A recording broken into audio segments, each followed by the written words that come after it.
Chapter 11. I Tried Not to Kill the Babysitter. The next day, my mother hires Amy to keep me company, which is really just another way to say babysit. I overheard my parents talking in their room last night when I was supposed to be asleep. You don't need to be a brain surgeon to string the words impulse control and discipline into a story no kid wants to read. When they're done, my father tapes Miss Williams' summer reading list onto the refrigerator. They tell me learning camp is all set, but I tell them the best place for me to spend the rest of the summer is leaning against the large palm tree in our backyard with a stack of comic books and Bodhi. It's a discussion I don't have a chance of winning. I feel like I'm trapped in Prison in July, a horror movie I just made up. When Amy first started babysitting, she used to make my lunches. Now she twirls her hair and points to the cupboard for me to make my own peanut butter and banana sandwich. I can, of course. I just preferred it when I looked for funny videos online and she made lunch.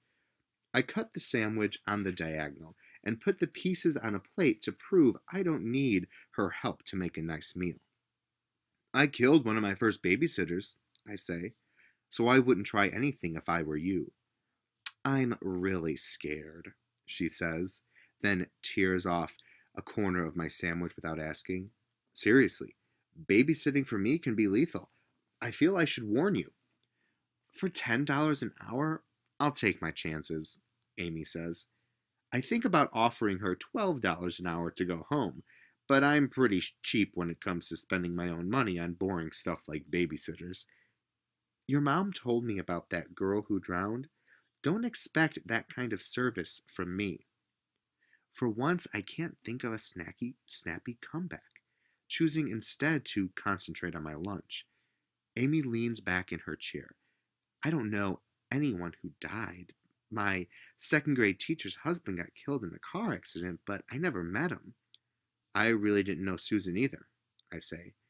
I don't tell her that last night in bed. I imagined that I drowned with Susan. The thought kept me awake until Bodhi made his dreaming noises and stopped me from doing any more thinking. I give Amy the rest of my sandwich and start making another. Just then, Matt bursts into the kitchen.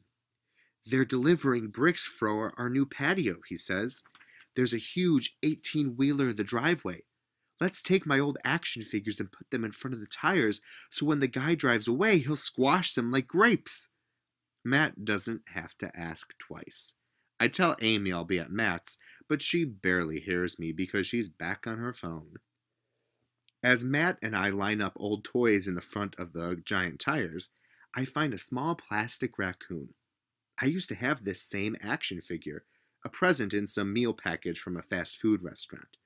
Although he's made of plastic, his kind eyes remind me of Bodhi's, and I don't have the heart to squish him. I put the raccoon back in Matt's toy bin and take out some happy elves instead. Matt and I are ecstatic when the driver pulls away. He even blasts his horn several times, but the toys are not as flattened as we'd hoped. So we head to the garage to see what else we can use. We find a bag of stones and Tanya's old rock polisher that looks like a cement mixer. We lock the elves inside, then make noises like they're screaming to get out.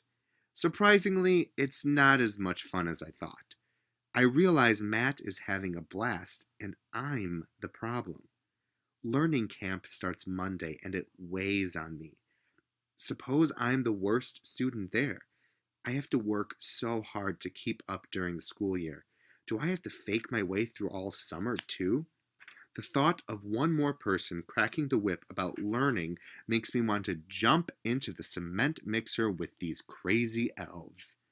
I tell Matt I have to go and spend the rest of the afternoon lying in my backyard staring at the clouds, Bodhi by my side.